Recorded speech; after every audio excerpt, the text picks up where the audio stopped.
Water, humming, soon I will be done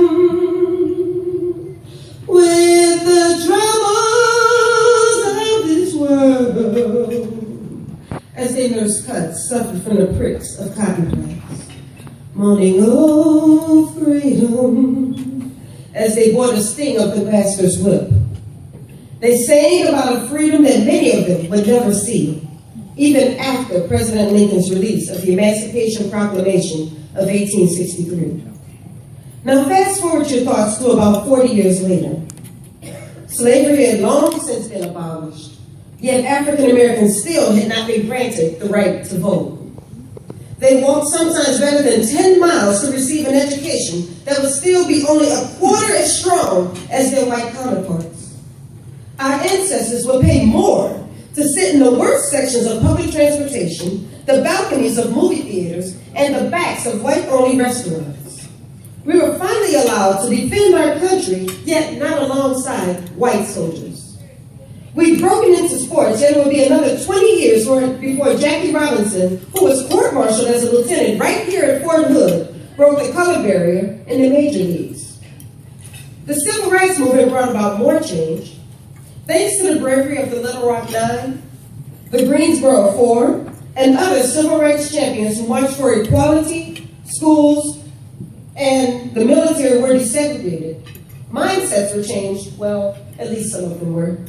And the Voting Rights Act of 1965 was passed, leading to the election of more African American mayors, senators, congressmen, and governors. For many who lived through this age, equality was just a wild dream. For others, it was just a ridiculous notion. Yet for others, it was a reality that they were willing to die to make happen. Moving just a few years further, we come to the 70s, my generation. All this may seem to be like the cool decade with the bell-bottoms and the mile-high afros, the dashikis and black power.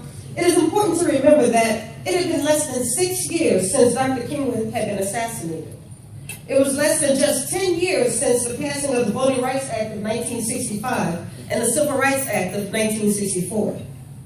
It should be no surprise that African Americans born in the 70s, myself included, will find the word Negro on their birth certificate. Also not surprisingly, actors and actresses during this time would find stardom in movies that exploited them and perpetrated stereotypes that painted them as pimps, domestics, drug addicts, and criminals. Times have changed, but we still have a long way to go. Interestingly, African Americans have made significant progress despite the challenges that we faced as a people. I am convinced that our ancestors were not thinking of themselves when they fought and marched and lobbied and worked to make it possible for us to get where we are today. They weren't even thinking of their friends, and possibly not even their immediate children. I believe that they saw the bigger picture. They wanted to do their part to make the world a better place for those who would come after them. They didn't do it just to make their mark on African American history, but history as a whole. Today, it is up to us to continue pursuing that change. Yet before that can happen, we must first realize that the challenges of yesterday are still challenging us today. It's a continuous cycle. We can sit pretty, thinking that our ancestors did the job for us when they fought for and achieved voting rights. But gerrymandering and redistricting still takes place in many districts across the country. So-called reality shows continue to present African Americans as lazy, combative, and over-sexualized, while our quality films are being overlooked in the academy. Schools with predominantly black populations on both the primary and college levels still struggle with maintaining high academic standards due to low funding and support. Today, we have more African Americans with higher level degrees than ever before, as well as the most millionaires in recent history. There are currently 15 African American CEOs of Fortune 500 companies. Unfortunately, ladies, there's only one woman. So we need to change that. There are 3 Army 4-star generals and countless political leaders. However, despite having a spending power of more than $18 billion a year, there are only 21 African-American-owned banks in the United States, and more Black-owned businesses in the United States are closing their doors within 2 years of opening. And as John Legend so poignantly pointed out at the Oscars, there are more African-American men incarcerated than those who were enslaved.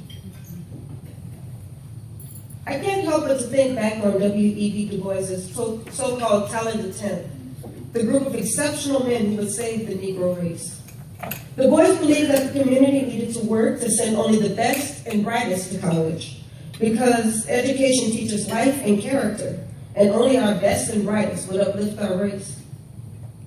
Today, we don't have to work on sending just a few select to college. All of our young people, and many of us older folks, myself included, have the access to education that our ancestors fought and died for. We have organizations across the world offering scholarships, both large and small, to help ease the financial burden of going to college. Tonight, by virtue of you purchasing a ticket and attending this beautiful blue and white occasion, you will help send at least 2 more graduating seniors to college. The talented 10th may be no more, but our sense of community still stands. Now, before I continue, I just first want to thank my mother and my sister for joining me here tonight.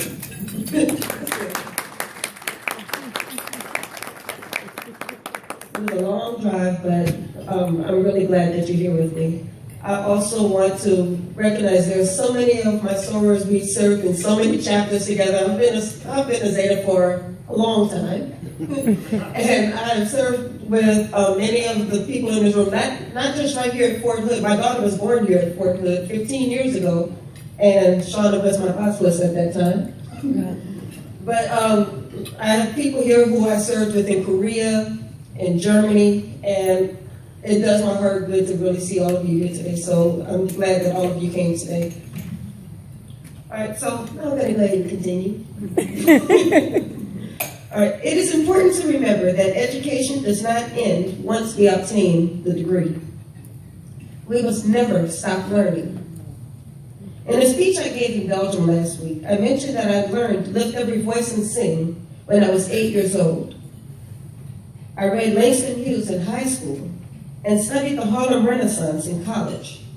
But I was an adult before I truly understood the pains of apartheid in South Africa, before I learned the history of the insulting Black Pete character in Amsterdam, and uncovered the secrets of the Black human zoos and the cruelty of King Leopold II toward the Congolese nation right in Belgium.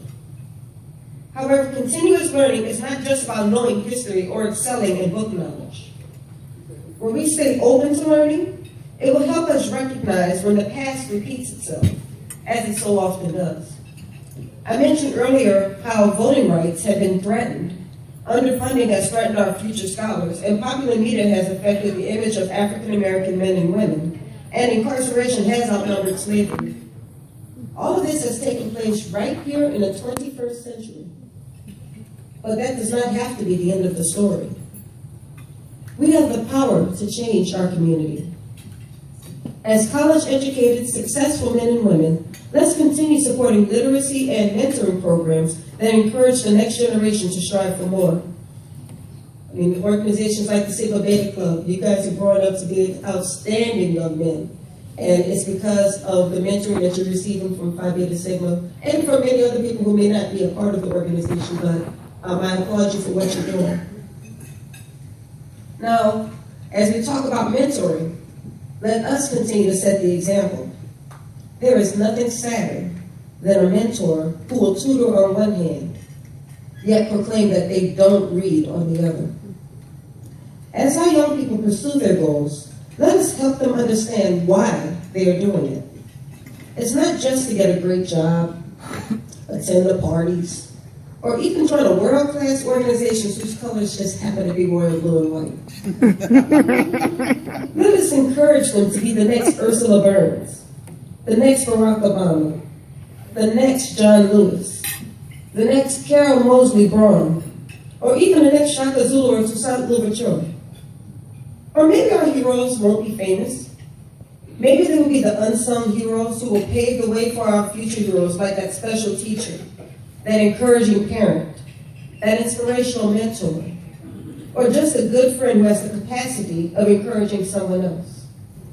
Each of these people have the power to change our world by breaking the cycles that continue to attempt to oppress us. As I conclude, it is important that I point out that all cycles are not bad. I think it's absolutely beautiful that we have reclaimed our love for our natural hair, as we did in the 60s and 70s. The reawakening of literature that has taken place in our country over the last 10 years is reminiscent of the Harlem Renaissance. The marches and boycotts of the 60s have again found themselves in the forefront as a new generation fights for an end to police brutality, negative images in popular media, and racial discrimination. This is the action that is only possible through education in life as well as in books. So, are we the new talented 10? In some ways we are. We each have the capacity of uplifting our community through collective responsibility, hard work, and a continuous quest for knowledge.